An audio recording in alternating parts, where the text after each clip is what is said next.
Hi, I'm Karen and this is Graham, and we are a pair of 50-something seasoned travellers with a Bennimar Miley 201 and a passion for the big outdoors.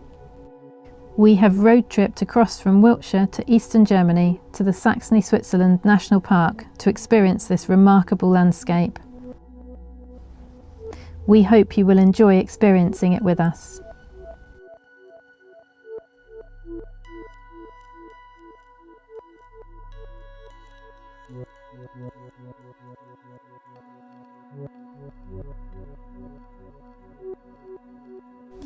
Welcome to day 2 of our Saxony Switzerland hiking trip, where we had the sun on our side for the day and we snapped some spectacular shots and videos over the Elbe Valley.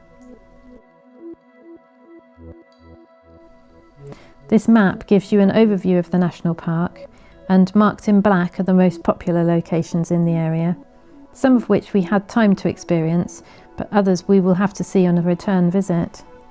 We took a walk along the river from our campsite to the train station at Königstein. Using our tourist pass, we took another free train ride from Königstein to Kurort-Rathen, and even before we could exit the station, we were entertained by the resident swallow family doing flight practice in the waiting area. What a treat!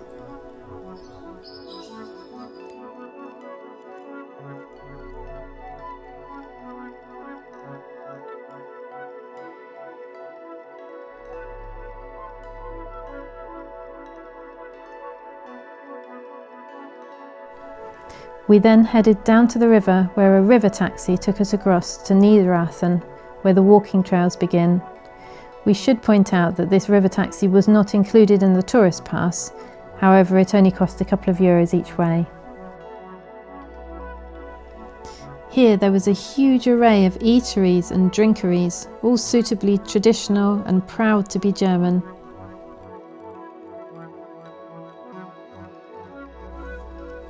Looking at the trail plan, there are a range of different routes, dependent upon your ability, mobility and time constraints. We opted for the longest one, trail number 10, which was 12.5 kilometres long.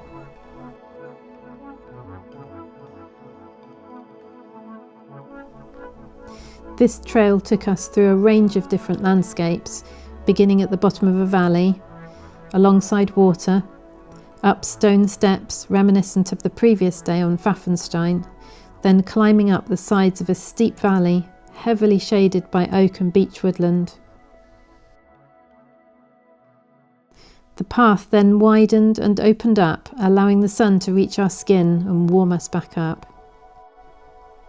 The sandstone here was laid in shallow layers, and this gave a very different feel to the landscape, with the trees literally clinging to the edges of what looked like stone Viennetta ice cream dessert.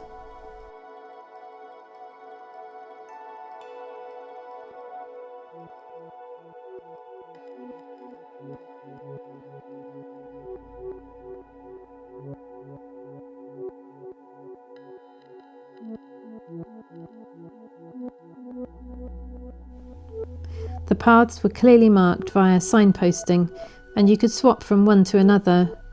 Changing to trail number 8 took us across to Bastei Bridge, and we found the crowds once again.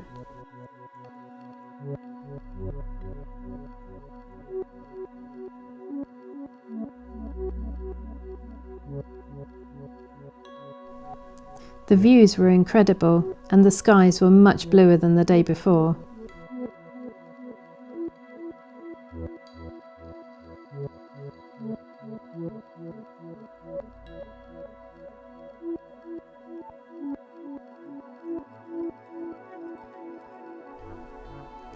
Just look at this vista over the Elbe, with the sandstone stacks emerging majestically from the foliage in the midground.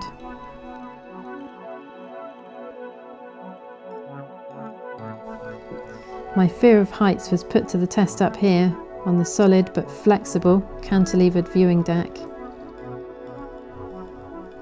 I was determined to get on there and not go without first-hand experience of the views. A photograph simply cannot beat the real deal.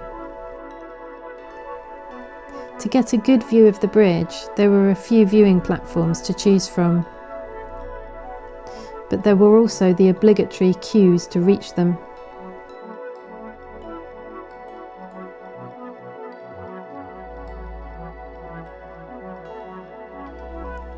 It felt like we were waiting in line for the Nemesis Inferno at Thorpe Park. But it was worth the wait when we saw the views from the top.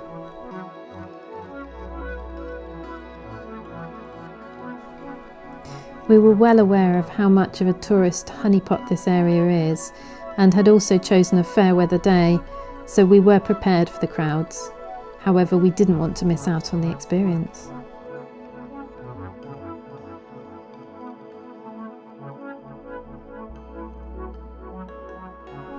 This platform was solid but transparent, with clear views directly through to the land beneath.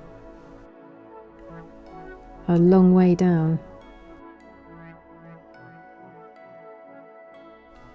At the top, the space was tight and the bridge far away, so our selfies and photos were not the most flattering. Oh, but these views just never get old.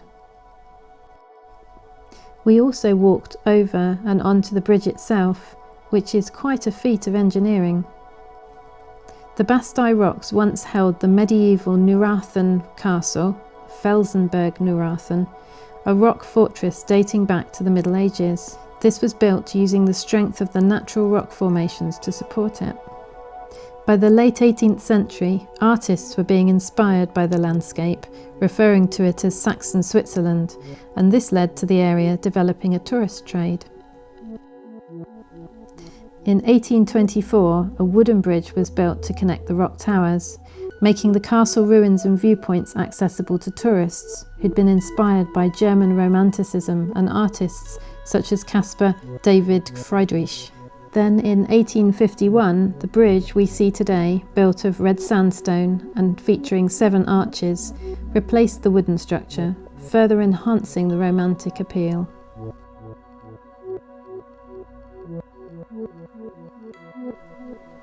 Our descent was a steep one, and a bit of a cattle run of fellow tourists, so by the time we reached the bottom, we were in need of a break.